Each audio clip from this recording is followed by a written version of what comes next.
बिस्मिल्लाहिर्रहमानिर्रहीम। Programme news insight के साथ मैं डॉक्टर सना गौरी आपकी खिदमत में हाजिर हूँ। अमेरिका के साथ पाकिस्तान के ताल्लुकात की बड़ी बांग तो कही जाती है, लेकिन अब अमेरिका ने खुद ही तस्लीम कर लिया।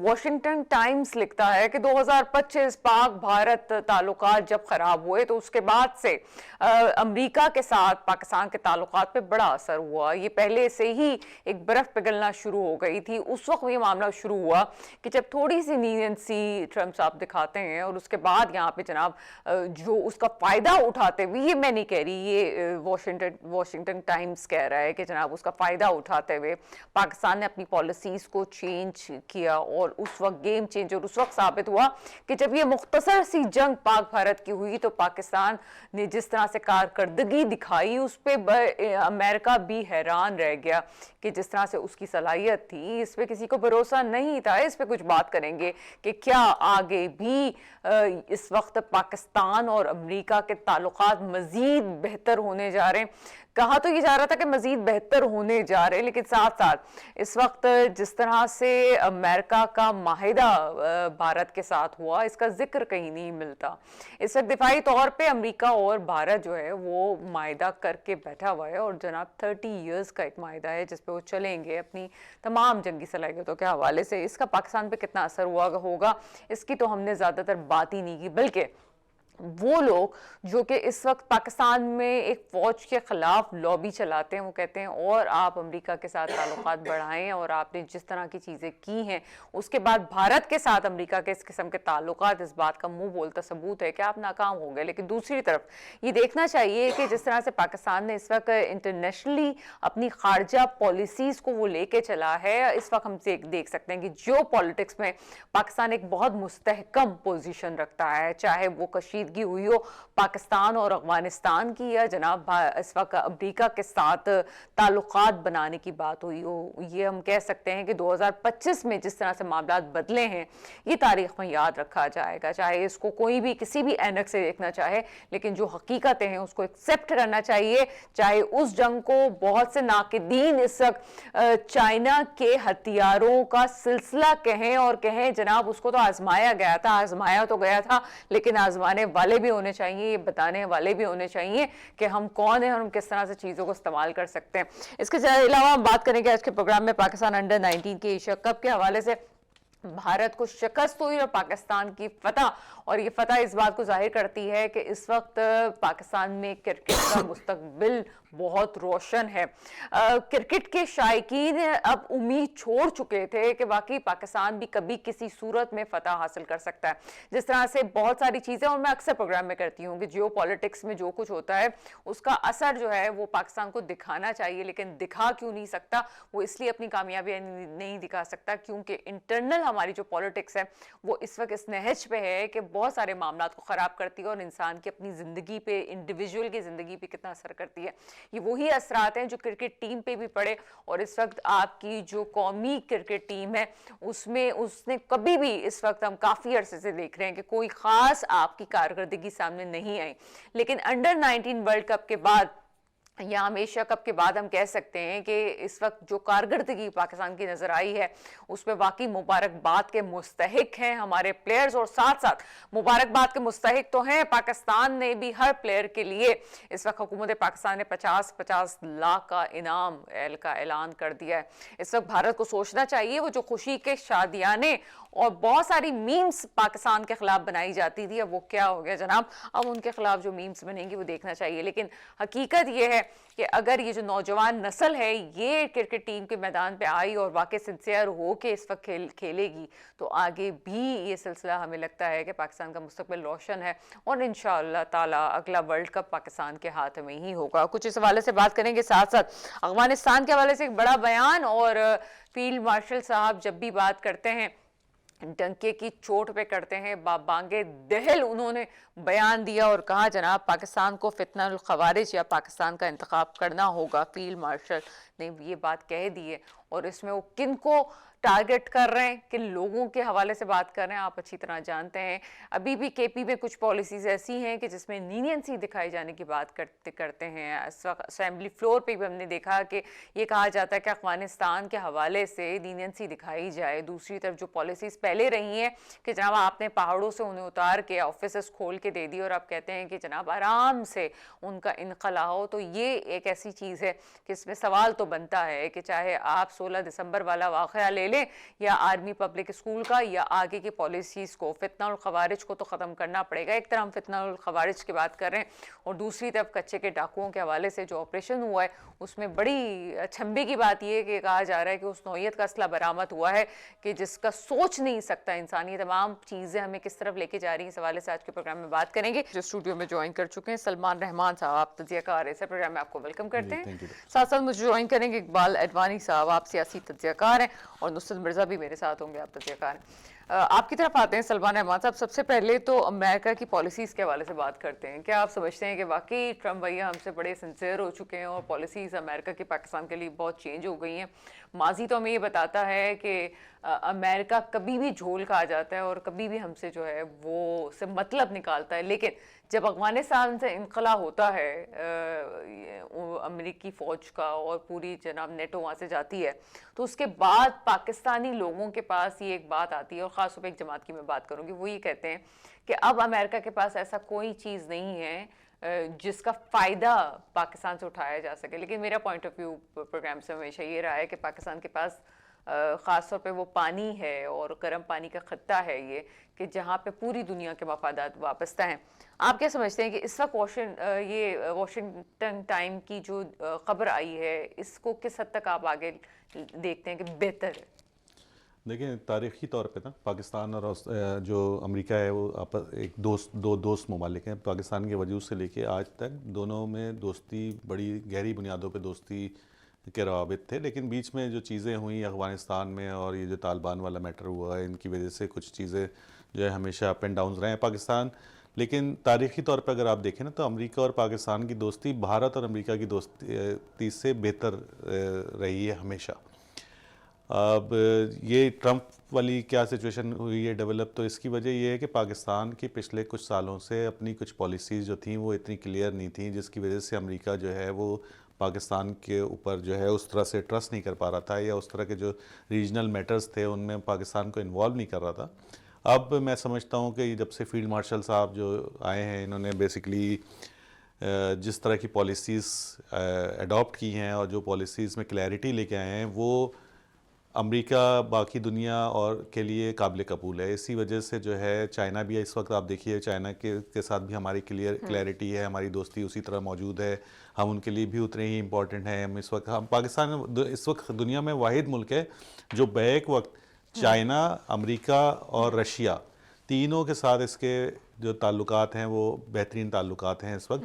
और इस वक्त पाकिस्तान जो है, इवन जो सऊदी अरेबिया भी इस वक्त जो है ख़त्ते में एक बहुत बड़ी इन्फ्लुएंसिंग पावर है ना, जो बेसिकली मुस्लिम ममालिक के अंदर जो अच्छा, मुझे लगता है कि सऊदी अरब की मजबूरी थी कि उसने पाकिस्तान के साथ ताल्लुकात बढ़ाए।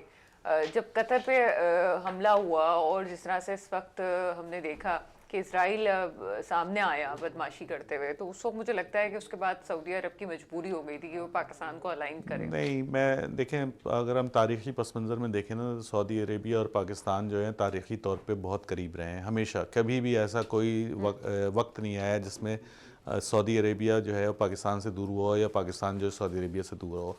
जहाँ तक ये बात है कि जी जब कतर पे इसराइल ने हमला किया तो उसके बाद जो सऊदी अरेबिया जो है वो पाकिस्तान के पास दिफाई तौर पे करीब आया, तो ऐसी बात नहीं है। ये बेसिकली पाकिस्तानी अफवाज जो है, आप देखिए कई सालों से जो है ना इन चीज़ों के ऊपर काम कर रही है कि जो ख़त्ते में जो ममालिक हैं उनके साथ डिफेंस पैक्ट के ऊपर और जो असलह, क्योंकि हम एक दिफाई प्रोडक्शन जो में भी माहिर हैं, मतलब हमारे पास जो है पाकिस्तान दिफाई आलात और दिफाई चीज़ों की प्रोडक्शन भी कर रहा है। JF-17 बना रहा है, इसके अलावा एम्यूनेशन बना रहा है। पाकिस्तान की बहुत सारी फैक्ट्रियाँ हैं, तो पाकिस्तान एक्सपोर्ट के मामले में बहुत अरसे से मेहनत कर रहा था और दुनिया के मुख्तलिफ ममालिक को दिफाई साजो सामान एक्सपोर्ट भी कर रहा था। हुआ ये है कि जब ये इंडिया ने जो मिस एडवेंचर किया उसकी वजह से जो है इंडिया की बदबख्ती और पाकिस्तान की खुशबख्ती कि पाकिस्तान ने जिस तरह उसका रिस्पॉन्ड किया, तो दुनिया ने ये देखा कि पाकिस्तान जिसको वो भूल के बैठे हुए थे, वो बेसिकली उसकी जो जौहरी जो दिफाई सलाहियतें थी, जो फ़ौजी सलाहियतें थी, वो दुनिया के सामने आ गई। और उन्होंने देखा कि इंडिया जैसे इतने बड़े मुल्क को इकोनॉमिकली पावर है, और जिसको अमेरिका ने बहुत क्वाड के नुकसान अंदर हुआ। रखा हुआ, जिसको अमेरिका बेसिकली इस इलाके का चौधरी बनाने की कोशिशें कर रहा था, उसकी जिस तरह से पाकिस्तान ने फेंटी लगाई, तो वो फिर दुनिया की आंखें जो है वो खुल गई। उसके बाद जो पाकिस्तान अफवाज की इज़्ज़त बढ़ी और जो पाकिस्तानी कौम की इज़्ज़त दुनिया में बढ़ी है, उसकी मिसाल पिछले कई सालों में नहीं मिलती। उसकी वजह से फिर देखिए, फिर सऊदी अरेबिया जो डिफेंस पैक्ट कुछ देर बाद होना था शायद, या कुछ और सालों के बाद होना था, वो फिर डिफेंस पैक्ट जल्दी हो गया। इसके अलावा भी आप ये देखिए, अभी हाल ही के अंदर जो है 4 कुछ बिलियन डॉलर का दिफाई मुआहदा जो है वो आपके साथ लीबिया ने भी किया है। इसके अलावा 8 मुख्तलिफ रीजन के ममालिक हैं। मैं इस चीज़ पे इंटरेस्टेड हूँ कि मुझे ये बताएं कि एक तरफ हम ये कह रहे हैं, वॉशिंगटन टाइम्स की जो खबर है उसमें तो बहुत तारीफ़ों के पुल बांधे गए हैं पाकिस्तान की स्ट्रेटेजिक सलाहियतों के हवाले से, और बहुत सारी चीज़ें, फ़ौजी सलाहियत, डिसिप्लिन की तारीफ़ की गई है। लेकिन अमेरिका भारत के साथ भी तो माहिदा करता है, और दिफाई माहिदे में जब इन तमाम चीज़ें होती हैं तो उसमें एक खौफ तो होता है कि जनाब अब क्या होगा, एक सुपर देखिए पावर जो अमेरिका है का जो हमारे दुश्मन से माहिदा करके बैठती है। नहीं, देखिए जो अमेरिका का इंडिया के साथ मुआहदा है ना, वो आज का मुआहदा नहीं है, वो एक ऑटोमेटिक रिन्यूअल है। बेसिकली इंडिया और अमेरिका जो है आपस में, जब सदर ओबामा का टाइम आया था ना, तो सदर ओबामा ने इंडिया को स्ट्रेटेजिक पार्टनर के तौर पे लिया था, और वहाँ से फिर इंडिया और अमेरिका की एक नई जर्नी स्टार्ट हो गई थी, जिसमें अमेरिका की कोशिश ये थी कि इंडिया को जो है वो चाइना के मुकाबले में इस इलाके में खड़ा किया जाए, और उसी सिलसिले में उन्होंने इंडिया को क्वाड हिस्सा बनाया। तो वो बेसिकली खड़ा कर रहे थे कि जी इंडिया जो है वो चाइना के मुकाबले में एक फ़ौजी ताकत बन जाए और उनके ये भी था। मुफादात का और फिर तहफ़्फ़ुज़ करे। लेकिन इसराइल अब भी बहुत पहले कह चुका है कि हमारे बहुत बड़े दुश्मन में से पाकिस्तान एक हमारा दुश्मन वो है। तो मुत्तहिद दफ़ा वो तो बिल्कुल रोज़े रोशन की तरह आया है ना, क्योंकि जो अगर आपके देखें क्यों ये सारे ममालिक क्यों इस वक्त करते हैं, क्योंकि आपकी जो फ़ौज है ना, वो इतनी कोई मतलब मजबूत फ़ौज है, और उसके अंदर पेशा वराना सलाहियतें इतनी ज़्यादा हैं कि उसकी दुनिया तारीफ़ करती है। आप देखिए अरब ममालिक के पास दुनिया पैसे तारीफ करती है, पाकिस्तान के अंदर क्यों नहीं तारीफ हो रही? पाकिस्तान के अंदर भी तारीफ़ होती है, ऐसी बात नहीं है। पाकिस्तान के अंदर भी जो मेजॉरिटी जो पाकिस्तानी अवाम है वो अपनी फ़ौज से मोहब्बत करती है। कुछ सियासी चीज़ें ऐसी होती हैं। देखें, सियासत एक ऐसी चीज़ है जिसमें लोगों का रिश्ता अपने लीडरशिप्स के साथ भी होता है ना, तो जब उनके साथ कोई चीज़ बुरी होती है तो वो जाहिर सी बात है कि उसके फिर अगेंस्ट जो है वो पब्लिक जाती भी है और उसका सेंटिमेंट भी क्रिएट होता है, तो ये एक नेचुरल बात है। लेकिन ऐसा नहीं है कि पाकिस्तान में कोई आदमी अपनी फ़ौज से नफ़रत करता है। फ़ौज से सब मोहब्बत करते हैं। कुछ पॉलिसियाँ होती हैं जिनसे इख्तलाफ कर सकती हैं कुछ सियासी पार्टियाँ या कुछ लीडरान, लेकिन इसका मतलब ये नहीं है कि पाकिस्तानी फ़ौज से पाकिस्तानी अवाम जो है नफ़रत ठीक है। करते हैं या पसंद नहीं करते। मैं नहीं समझता। मैं समझता हूँ कि पाकिस्तान में 100% जो फ़ौज है उसको 100% पाकिस्तानी पसंद करते हैं, और ख़ास तौर पे मई 10th के बाद तो जो पॉपुलैरिटी है फ़ौज की और लोगों के दिलों में, वो तो मतलब आसमान को छू गई है।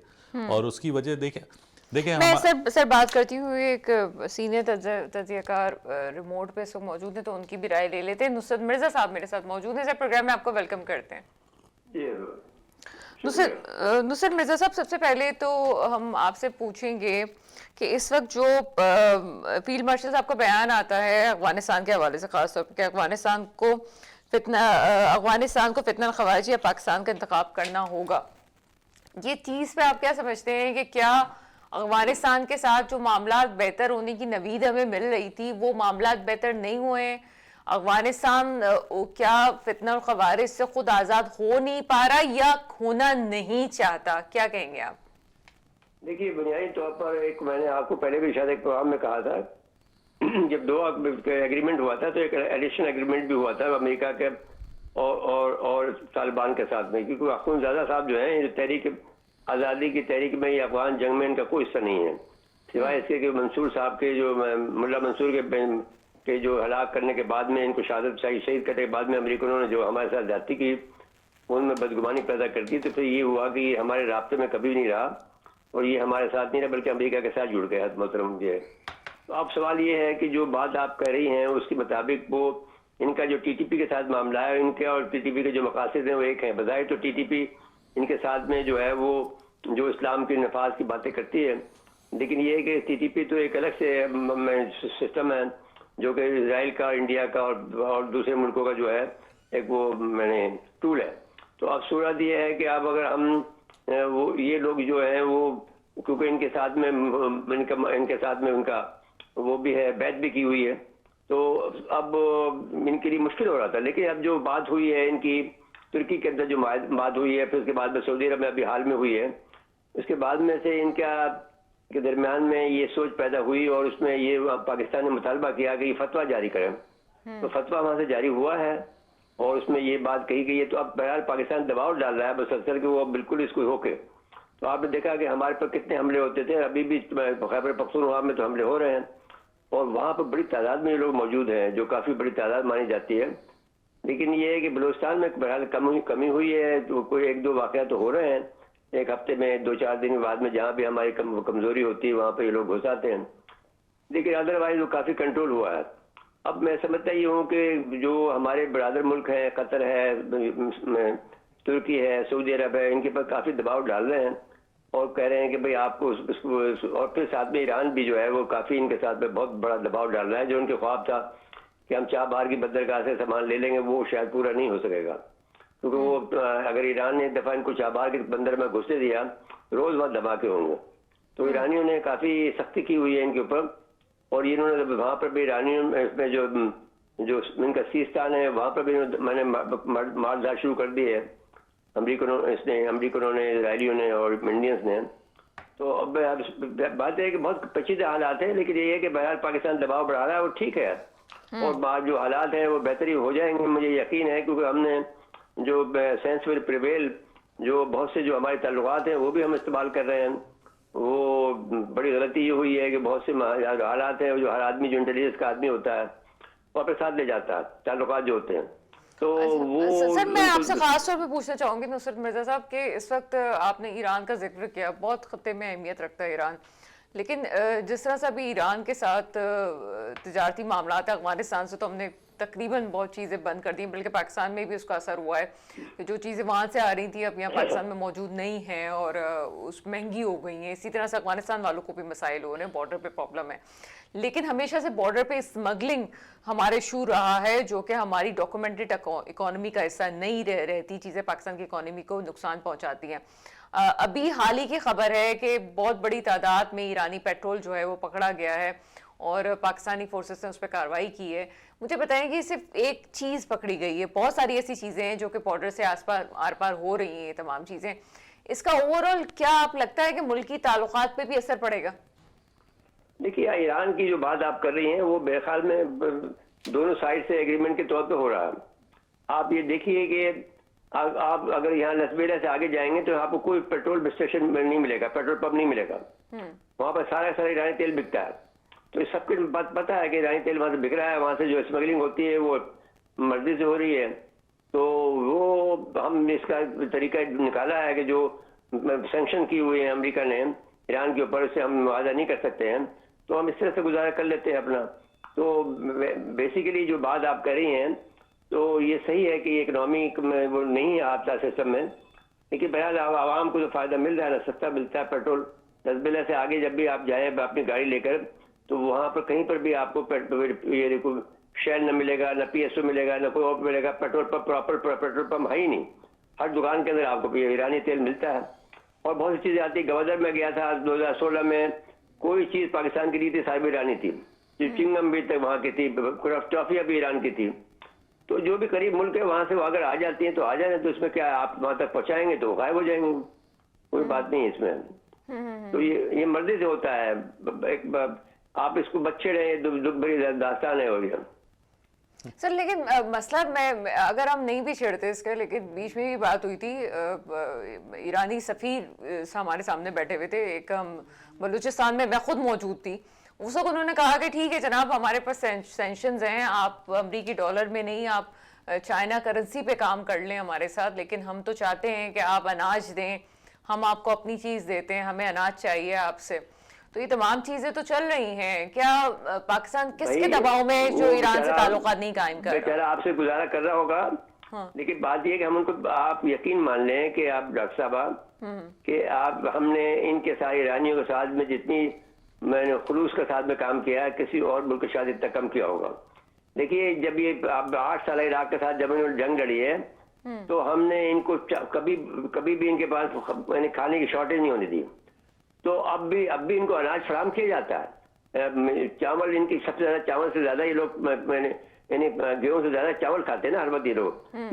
आप अगर देखेंगे बख्तावी कबाब और फलाने कबाब, हर तरह के जो कबाब है वो सारे उन्होंने खास तौर पे कहा था कि हमें आपके आम चाहिए, हमें आपके चावल चाहिए, आप हमें दें, हम आपको भाई अपना आम, सामान। देखिए आम हमारी इतनी जबरदस्त चीज है कि सारी दुनिया में उसकी मांग है, हम इनकी जरूरत पूरी नहीं कर सकते हैं।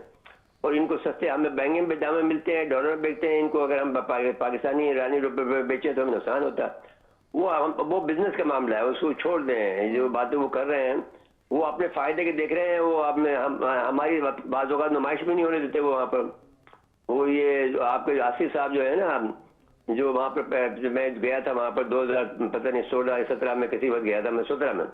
वो मुझे कह रहे थे कि ये यहाँ पर तो हमारी एग्जीबिशन में नहीं करने देते, हमने तो एग्जीबिशन की कर दी है कराची में।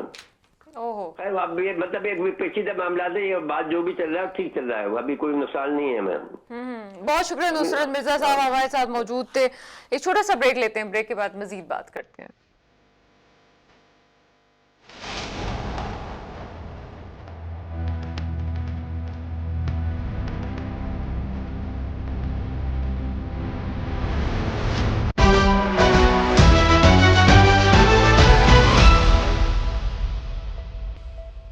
ब्रेक के बाद आपके सामने हाजिर हैं और कुछ बात करेंगे इस वक्त उस फतह की जो पाकिस्तान को हासिल हुई। और वो फतह क्या है जनाब? अंडर 19 एशिया कप में पाकिस्तान ने अपने अजली दुश्मन भारत को शिकस्त दे दी। उन नौजवानों को सलाम है और पूरा पाकिस्तान उनको सलाम पेश करता है। आपसे बात करते हैं सलमान रहमान साहब। इस वक्त एक बहुत अरसे बाद पाकिस्तानियों के चेहरे पे हमने खुशी देखी, खासतौर पे स्पोर्ट्स के मामले में। क्रिकेट ऐसा मौजू है कि हर पाकिस्तानी के जज्बात उससे वापस आए, क्या कहेंगे? मैं समझता हूँ ये तो बहुत जो टीम खेली, जिस तरह खेली और जिस तरह से नॉकआउट किया है, वो तो बहुत बड़े मार्जिन से जो है इंडिया को हराया है। इंडिया को एशिया कप की फातेह टीम है। तो मैं समझता हूँ पूरी कौम के लिए ये बड़ी खुशी की बात है, मुबारकबाद की मुस्तहक है जो टीम जिस तरह खेली है, जिस तरह से उन्होंने नॉकआउट किया इंडिया को। और जिस तरह से स्पेशली जो सरफराज हमारे previous captain Pakistan cricket team के, सरफराज धोखा नहीं देगा। हाँ सरफराज धोखा नहीं देगा। तो उसने सरफराज ने बेसिकली देखे, सरफराज ने अंडर 19 का वर्ल्ड कप आपको जितवाया था, उसके अलावा चैंपियंस ट्रॉफी आपको जितवाई, और अभी जो है अंडर 19 एशिया कप भी आपको जितवा दिया जब वो कोच बन के जो है वो गए। तो मैं समझता हूँ कि देखें, जब पाकिस्तान के अंदर टैलेंट तो बहुत ज़्यादा है, और टैलेंट अगर वो सियासत से पाक हो, पाकिस्तानी टीम में भी अगर ये चीज़ आ जाए कि जो हमारा टैलेंट है उसको ऊपर लाया जाए और सिफारिशियों को हटा दिया जाए, तो पाकिस्तानी टीम भी इस तरह की परफॉर्मेंस कर सकती है। अभी अंडर 19 में ये है कि अंडर 19 में क्योंकि बच्चे खेलते हैं, उनके अंदर जो पॉलिटिक्स है वो उस तरह से इन्वॉल्व नहीं है। तो मैं समझता हूँ कि देखिए आपका रिजल्ट उसके सामने ही है। जिस तरह अली रज़ा ने बॉलिंग की है और जिस तरह समीर ने जो है बैटिंग की है, तो वो तो आउटस्टैंडिंग ना, इतना बड़ा स्कोर करना और उसके बाद इतनी जल्दी इंडिया को आउट क्लास कर देना। के चेहरे पे और उनकी आवाज़ में मासूमियत और सच कितना था, पता नहीं हमारे और जो प्लेयर्स हैं अभी जिनको हम लड़के कह रहे होते हैं, अनफॉर्चुनेटली वो लड़के तो रहे नहीं है, लेकिन क्यों इतने मैच्योर होने के बाद भी सिंसियरिटी उनमें नजर नहीं आती और अपनी फिटनेस पे तवज्जो नहीं देते। बेसिकली जो हमारी कौमी टीम है ना, उसमें कौमी टीम के अंदर जो है एक तो बोर्ड की सतह के ऊपर पॉलिटिक्स बहुत ज़्यादा इन्वॉल्व हो गई है, दूसरी जो कमर्शलिज्म है ना, जो कमर्शियल जो इंटरेस्ट है वो हमारे प्लेयर्स के अंदर बहुत डेवलप हो गए हैं। इसी तरफ आने चाह रही थी कि क्या हम एक, ठीक है आप हौसला अफजाई के लिए 50-50 लाख रुपए दे रहे हैं, क्या हम खुद नहीं कमर्शलिज्म की तरफ लेके जाते हैं उन बच्चों को? नहीं देखें हमारा जो इस तरह से जो सिलेक्शन क्राइटेरिया है ना, उसमें मेरिट की कमी है। जब मेरिट की कमी होगी और जो बच्चा जो बेसिकली प्योरली क्रिकेट खेलता हुआ मेरिट के ऊपर अगर ऊपर नहीं आ रहा और उसको आप सिलेक्ट करके ला रहे हैं किसी ताल्लुक की बुनियाद के ऊपर, पैसे की बुनियाद के ऊपर या तो फिर जो है ये कमर्शियल आपकी जो इंटरेस्ट हैं वो डेवलप हो जाते हैं। दूसरी बात यह है कि मैं समझता हूँ कि जो पाकिस्तानी क्रिकेट टीम है ना, उसमें बेसिकली इस चीज़ के ऊपर भी तवज्जो देनी चाहिए कि जो कैरेक्टर बिल्डिंग और जो टीम बिल्डिंग और इस तरह की जो ट्रेनिंग्स हैं जो वो बहुत ज़्यादा करानी चाहिए, क्योंकि जो बच्चे बिल्कुल आते ऐसा ही है। हैं। और मेरा ख्याल है कि इस वक्त सरफराज साहब ने एज अ मेंटोर उसकी कमी को बहुत अच्छी तरह से पूरा किया है। मुझे इस वक्त ज्वाइन कर चुके हैं इकबाल अडवाणी साहब, आप तजज़ियाकार हैं सर, प्रोग्राम में आपको वेलकम करते हैं। थैंक यू जी, आपने मुझे इनवाइट किया। इकबाल अडवाणी साहब, पाकिस्तान को फतह हासिल हुई एशिया कप में, क्या कहेंगे इस हवाले से? किस तरह के आपके भी जज्बात थे? हर पाकिस्तानी इस वक्त खुश है, आप क्या समझते हैं बच्चे कब तक ठीक रहेंगे? देखिए माशाल्लाह बहुत अच्छी परफॉर्मेंस दी है और हर पाकिस्तानी का सर फखर से बुलंद कर दिया है और काफी अच्छी परफॉर्मेंस है। लेकिन बदकिस्मती से जो मैं देखता हूं कि जब ये सीनियर टीम में जब तक ये पहुंचते हैं तब तक इनकी वो परफॉर्मेंस नहीं रहती। वो हमारे यहाँ सबसे बड़ा प्रॉब्लम है। यानी जब भी आप देखें कि हमारे यहाँ अंडर 19 और जो छोटे जो 14 अंडर 14 अंडर 19 बड़ी अच्छी परफॉर्मेंस दे रहे होते हैं, लेकिन जब वो सीनियर टीम को ज्वाइन करते हैं तब तक उनकी वो परफॉर्मेंस नहीं रहती। उसकी जो मेन वजह मुझे लगता है, जो मैंने महसूस किया है, कि हमारे यहाँ वो अपनी फिटनेस को कंटिन्यू नहीं रख पाते। या तो हमारे यहाँ खाने पीने कुछ ऐसे हैं जिसकी वजह से उनकी फिटनेस आगे जाके सही नहीं रहती, या फिर ऐसा माहौल है। तो हमको अगर देखना है तो सबसे बड़ी बात यह है कि हमारे पास टैलेंट है, सब कुछ है, नीचे लेवल पे तो बहुत है, लेकिन वो जब ऊपर तक जब पहुंचता है तो वो चीज नहीं रहती।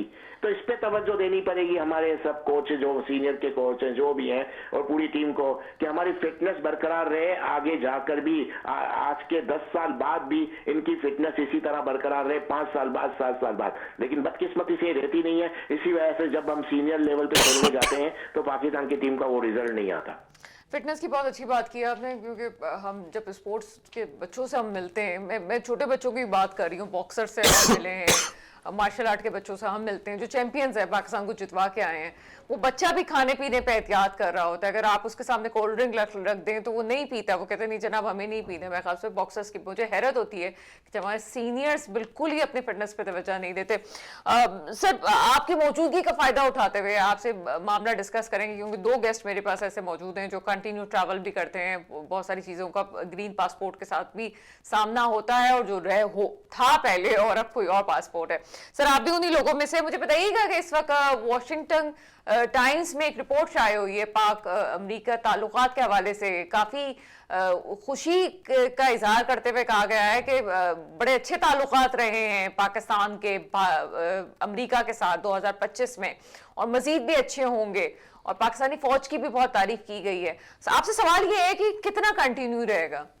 देखिए ये कंटिन्यू इस तरह रह सकता है और मुझे लगता है ज्यादा भी रहेगा। वजह मैं बताऊं आपको। देखिए जब इंडिया से पाकिस्तान की जो जंग हुई है, इसके बाद पाकिस्तान चेंज हो गया। पाकिस्तान की दुनिया के अंदर एक क्रेडिबिलिटी तब्दील हो गई है, एक अहमियत बहुत तब्दील होती जा रही है। उसकी 2-3 वजूहत भी बताता चलूं कि उसके बाद माहौल पूरा चेंज इस तरह हुआ कि सऊदी अरब ने पाकिस्तान से डिफेंस मुआहदा किया। आप क्या समझती है, अगर पाकिस्तान वो जंग नहीं जीतता तो सऊदी अरब हमसे डिफेंस मुआहदा करता नहीं करता। अब सऊदी अरब डिफेंस मुआहदा करने की वजह से आप ये समझे कि एक मिडिल ईस्ट की बहुत बड़ी ताकत, ऑयल रिच कंट्री है, जिससे पाकिस्तान का डिफेंस मुआहदा हुआ, और उस वजह से अमेरिका का भी झुकाव पाकिस्तान की तरफ बहुत आ रहा है कि पाकिस्तान क्या, अगर इनकी सोच क्या थी अमेरिका की, जो मैं बताऊं आप पाकिस्तान की तरफ क्यों डाइवर्ट हुई है वो भी आपको बताता चलो। इनकी सोच थी कि वो चाइना के सामने इंडिया को लाके खड़ा करना चाहते थे कि इंडिया चाइना को काउंटर करेगा। लेकिन जब उन्होंने देखा कि पाकिस्तान से उनका इतना बुरा हाल है, तो जो हमने सोचा हुआ था कि इंडिया को हम चाइना के खिलाफ यूज करेंगे, वो हो नहीं सकता। और इनकी सोच ये बन गई है कि इंडिया वो चीज नहीं कर सकता जो ये चाहते हैं, तो पाकिस्तान की तरफ इनका झुकाव बढ़ गया। एक वजह सबसे बड़ी है क्योंकि अभी चाइना इनकी प्रायोरिटी में नहीं रहा है, इंडिया इनकी प्रायोरिटी में नहीं रहा, और पाकिस्तान ने वो जगह बना ली और इनको समझो आउट कर दिया अमेरिका से इंडिया को, जिसकी वजह से इनका झुकाव पाकिस्तान की तरफ बहुत है और आगे भी जाएगा। एक दूसरी चीज है जो अभी देख रहे हैं कि दुनिया के तकरीबन 7 से 8 मुल्क ऐसे हैं जो पाकिस्तान से डिफेंस मुआहदा करना चाहते हैं, और ज्यादातर वो मुल्क मुस्लिम कंट्री हैं, और अमेरिका इस पे भी नजर रख रहा है कि पाकिस्तान मुस्लिम कंट्री का एक बहुत बड़ा, मुसलमानों का एक बहुत बड़ा लीडर बनके सामने आ रहा है। जैसे अजरबैजान ने पाकिस्तान से वेपन लिया, अभी आपने देखा कि लीबिया ने भी पाकिस्तान से मुआहदा किया है। इस तरह मलेशिया, इंडोनेशिया और काफी और कंट्री भी पाकिस्तान में इंटरेस्ट रख रहे हैं, और इन फ्यूचर में पाकिस्तान इन सब के लिए इन सब का एक तरह से डिफेंस मुआहदा इनके जरिए होता रहेगा, या पाकिस्तान के जो वेपन है वो इनको सेल होंगे। तो मुझे लगता है आगे जाके भी अमेरिका ने इस रियलिटी को तस्लीम कर लिया है और आगे जाके मुझे लगता है काफी अच्छे ताल्लुकात हमारे अमेरिका से रहेंगे। अच्छा, प्रोग्राम शुरू के आखिरी मराइल पे तो साथ ही रहेगा इकबाल आडवाणी साहब। आपसे भी सवाल पूछूंगी, सलमान रहमान आपके साथ भी आपकी तरफ आऊंगी और मुख्तसर जवाब चाहूंगी। इतना सब कुछ हो रहा है, फिर भी आज पाकिस्तान का नौजवान क्यों एयरपोर्ट पे रो रहा है? क्यों उसके पासपोर्ट्स के इश्यूज हैं? क्यों हम ब्रेन ड्रेन, चाहे किसी भी वजह से हो, हम इकोनॉमी के तौर पे परेशान हैं, लेकिन जो सलूक आज पाकिस्तान के नौजवान के साथ हो रहा है, वो रो रहा है, वो क्यों है ये सब कुछ? क्यों उसकी वीज़ा पॉलिसीज़ में जो है इतनी सख्ती लाई गई है? देखिए, उसकी बड़ी सिंपल वजह है। उसकी वजह ये है पाकिस्तान का सिस्टम। पाकिस्तान का जो सिस्टम है ना, उसमें रिफॉर्म करने की बेशक ज़रूरत है। सारी अच्छाइयाँ अपनी तरफ के पाकिस्तान दुनिया में बहुत बेहतर कर रहा है, खारजा पॉलिसी बेहतर है, दुनिया पाकिस्तान की तरफ देख रही है, लेकिन जो पाकिस्तान का इंटरनल सिस्टम है ना, वो बहुत ज़्यादा करप्ट है। और उस करप्शन की वजह से दुनिया जो है, पाकिस्तान का जो इंटरनल सिस्टम है, इंटरनल पासपोर्ट का सिस्टम है, आईडी कार्ड का सिस्टम है, ये तमाम सिस्टम्स के ऊपर जो है भरोसा नहीं करती। और जब भरोसा नहीं करती, आपके सामने है कि जाली वीज़ों के ऊपर लोग जो है ट्रैवल करते हैं। इसी तरह जो लोग यहाँ पे पर्पस दिखा के जाते हैं, वर्क परमिट्स आजकल भरमार हुई है, फरा कंट्री का वर्क परमिट। और ये हमारे मुल्क में बैठे हुए आप देखिए कि हर दूसरा आदमी जो है वो आपको जो है इमिग्रेशन कंसल्टेंट बना हुआ है आजकल, और पूरी पाकिस्तान को जो है बाहर भेजने के चक्करों में लगा हुआ है। तो जो सादा लोग आवाम है ना, आपका कंटिन्यू ट्रैवल रहता है। मुझे एक बात बताएं, ये मुझे अजीब सी बात लगती है कि जी अगर आप पाकिस्तानी हैं तो आपकी इंसल्ट होती है बाहर जाके। मुझे तो ऐसा लगता है कि यहाँ ज़्यादा चेकिंग होती है। मेरी तो कभी इंटरनेशनल एयरपोर्ट पे वैसी चेकिंग नहीं हुई जिसको चेकिंग कहा जाता है, और कहा जाता है जनाब कि पाकिस्तानी है तो ये इशूज़ हो जाएंगे, बल्कि बड़ा वर्म वेलकम करते हैं कि जनाब आप पाकिस्तानी हैं। मैं समझता हूँ, मेरा भी यही एक्सपीरियंस रहा है। मुझे कभी भी पाकिस्तानी, मैंने हमेशा सारी ज़िंदगी पाकिस्तानी पासपोर्ट पे ट्रैवल किया है और दुनिया के तमाम बड़े ममालिक में कई दफ़ा ट्रैवल किया है, और मुझे कभी पाकिस्तानी पासपोर्ट की वजह से इज्जत या बेइज्जती का सामना नहीं हुआ। आपका अगर प्रोसेस पूरा है, आपके डॉक्यूमेंट्स पूरे हैं, तो एक ड्यू प्रोसेस के थ्रू आप आए हैं तो आपको कोई परेशानी नहीं होती। मुझे कभी ऐसा फील नहीं हुआ किसी भी एयरपोर्ट पे दुनिया में कि हमारे पाकिस्तानी पासपोर्ट की वजह से किसी इमिग्रेशन ऑफिसर ने आपको जो है वो डिस्क्रिमिनेट किया हो। ये इस तरह की मुझे तो कोई ऐसी सिचुएशन में ये बड़ा इंटरेस्टिंग टॉपिक है, प्रोपेगेंडा है ये ज़्यादा, कि वो लोगों को खुशी मिलती है इस तरह की चीज़ें बातें करके कि जी वो पाकिस्तानी पासपोर्ट की इज्जत नहीं है। ऐसा मैं नहीं समझता। पाकिस्तानी सिस्टम में क्योंकि लूप होल्स हैं तो उसकी ड्यू डिलिजेंस ज़्यादा होती है, और क्योंकि आपके सिस्टम के अंदर ऐसे लूप होल्स मौजूद हैं जो सारी दुनिया को पता है। जब हमें पता है तो जो दुनिया की सारी एम्बेसीज़ यहाँ बैठी हुई हैं जो वीज़ा इशू कर रही हैं, वो भी ये सारी चीज़ें मॉनिटर कर रही होती हैं, तो उनको पता है कि आपके यहाँ पे पासपोर्ट कैसे बन जाता है, आपके यहाँ पे डॉक्यूमेंट्स कैसे जाली बन जाते हैं। तो ये सिर्फ पाकिस्तान का मसला नहीं है। ऐसा नहीं है कि सिर्फ पाकिस्तान, ये साउथ एशिया के अंदर और जो फारीस के अंदर ये मुख्तलिफ जो पसमानदा ममालिक हैं, ये तमाम जगहों पे यही सिलसिला है। उन तमाम ममालिक में ये मसले हैं, तो पाकिस्तान के साथ भी ये मसला है। और पाकिस्तान जो इस वक्त स्क्रूटनी का अमल हो रहा है ना, इससे हुआ ये है कि पाकिस्तान के जो पासपोर्ट की रैंकिंग 108 नंबर पे थी ना, वो बढ़ के बेहतर होके 92 नंबर पे आ गई है। 92 नंबर के ऊपर आ गई है। लेकिन हमें तो क्यों? अफसोस उसकी वजह ये है कि वो प्रोसेस दुनिया ने देखा है कि जी अब आप स्क्रूटनाइज कर रहे हैं, आप कोशिश कर रहे हैं कि जी फेक ट्रैवलर्स जो है दुनिया में ना जाएं, गलत पर्पस बता के ना जाएं, तो उसको आप अपने इंटरनल सिस्टम को बेहतर कर रहे हैं, तो है गलत। देखिए ना, आपको उस एयरपोर्ट आने से पहले उसको स्क्रूटनाइज करना चाहिए। जब आप वो एयरपोर्ट पे आ रहे हो तो उसको इस तरह से नहीं करना चाहिए। लेकिन बहरहाल इससे बेहतरी आ रही है, और लॉन्ग टर्म बेसिस पे इवन ये कि जो और कनेक्टेड फ्लाइट होती हैं उसमें वहाँ दुबई एयरपोर्ट में अक्सर देखा है कि वो उनके पास जब रिटर्न टिकट नहीं होती तो भाई पाकिस्तान से फिर निकालते क्यों हो तुम? या तो पहले ही आप चेक करके उसको निकालो। बहुत सारे लूप होल्स हैं। हम माइंड तो कर रहे हैं इस बात पे कि क्या हो रहा है, लेकिन हकीकतें बहुत डिफरेंट है। जब तक आपके पास नहीं होता सिस्टम आया तो उससे आप देखें ना, कराची के अंदर कुछ ट्रैफिक के अंदर बेहतरी आनी बिल्कुल स्टार्ट बेहतरी आई है तो सख्ती, लेकिन आप जब तक सख्त इकदाम नहीं करेंगे तो जो जिस तरह से निज़ाम इधर गलत चढ़ा हुआ है, तो जब तक आप सख्त इकदाम नहीं करेंगे आपके अंदर बेहतरी नहीं आएगी। और दुनिया को आपके ऊपर भरोसा आना स्टार्ट जब ही होगा जब आपके सिस्टम इन प्लेस होंगे। ठीक है जनाब। आप इकबाल आडवाणी साहब आपकी तरफ आते हैं। इकबाल आडवाणी साहब, फील्ड मार्शल साहब का फिर बयान आया, आपसे ही कनेक्ट करेंगे कि इस बात को कि फितनल खवारिज की बात की जा रही है अफगानिस्तान की, और कहा जा रहा है कि अफगानिस्तान किसी एक का साथ देते या तो पाकिस्तान का या फितनल खवारिज। जिसको ये भी अजीब सी बात है कि हमने खारजी भी उनको इसी साल ही डिक्लेयर किया, तो उससे पहले तो ये खारजी भी नहीं था हमारे लिए, लेकिन अब वो अफगानिस्तान से कह रहे हैं कि अफगानिस्तान की ये मजबूरी है कि वो उनका साथ दें टीटीपी का, या वो जानबूझ के साथ देते हैं। क्या कहेंगे? नहीं देखिए, जानबूझ के तो नहीं कह सकते, उनकी भी मजबूरी है, वहाँ काफी गिरोह हैं, किसी एक की हुकूमत इतनी स्ट्रांग नहीं है कि वो उस पर हाथ डाल सके, वो उनकी मजबूरी है और रहेगी। और उसके लिए आप कहें कि अफगान तालिबान जो हुकूमत है वो इनको कंट्रोल कर पाएगी, मुझे नहीं लगता कर पाएगी। पाकिस्तान को खुद को ही अटैक करने पड़ेंगे आगे जाके, ये मसला पाकिस्तान को खुद को सॉल्व करना पड़ेगा। क्योंकि अभी आपने देखा कि उन्होंने एक हाल में दिनों से सबसे फतवा भी करवाया कि ये सब गलत हो रहा है, नहीं होना चाहिए हमारी सरजमीन पे, तो वो खुद भी कंफ्यूज है, लेकिन उनके बस की बात नहीं है। उनसे जितना होगा वो करेंगे, लेकिन एंड यही आएगा जो मैं कह रहा हूँ, पाकिस्तान को खुद को इन्वॉल्व होना पड़ेगा, अदरवाइज ये प्रॉब्लम सॉल्व नहीं होगी। उनको खुद को डर है कि हमारी गवर्नमेंट उस पर ऐसे ही चल रही है, उनकी गवर्नमेंट, वो उनसे एफोर्ड नहीं कर सकते झगड़ा, वो एक लिमिट तक जाएंगे, उसके बाद आपको हमको खुद ही करना पड़ेगा। और वो अफगानिस्तान में भी मुझे लगता है कि आगे जाके पाकिस्तान को खुद को इन्वॉल्व होना पड़ेगा और उन ठिकानों पे अटैक करने पड़ेंगे जहां उनके ट्रेनिंग सेंटर हैं, उन सबको पाकिस्तान को खुद को अटैक आज नहीं तो कल करना ही पड़ेगा।